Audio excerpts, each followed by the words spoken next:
On s'est entendu sur le fait que dès les salaires de mars 2022, les mises à jour seront faites concernant les compléments de salaire et les non-logements. C'est-à-dire que toutes les instances, c'est près de 24 000 instances de compléments de salaire ou intégration et 4 542 non-logements. Ils seront attribués automatiquement et sans dossier dans les salaires de mars 2022. À partir de avril-mai 2022, les avancements seront également mis à jour. C'est-à-dire que tous les collègues en attendent des avancements. Ces avancements-là seront payés. C'est un engagement ferme et le gouvernement sera jugé sur la base des engagements qu'il a pris.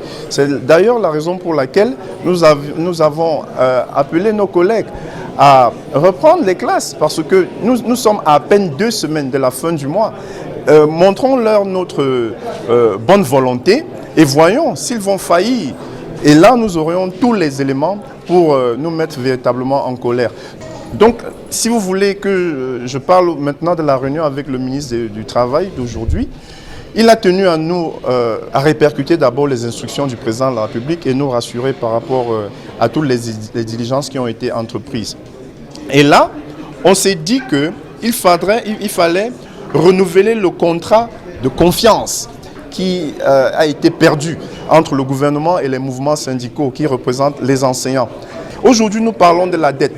C'est un petit problème, la dette. Le véritable problème, ce sont les procédures, les mécanismes qui ont été mis en place pour la gestion de nos carrières. Vous entendez parler du statut particulier de l'enseignant, le forum de l'éducation, le nouveau manuel des procédures. On s'est dit que, dans un délai très bref, le gouvernement doit s'asseoir avec les mouvements syndicaux afin que les points soient définitivement mis sur les i en ce qui concerne les procédures.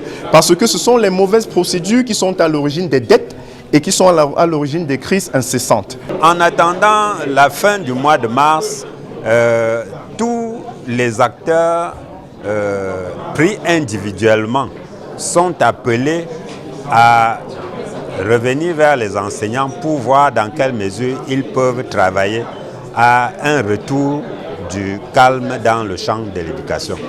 Dans les salles de classe, nous avons demandé aux médias de s'adresser directement à chaque acteur. Parce qu'en fait, il y a OTS qui a lancé Craie morte. Il faut s'adresser directement à OTS lorsqu'on parle de Craie morte.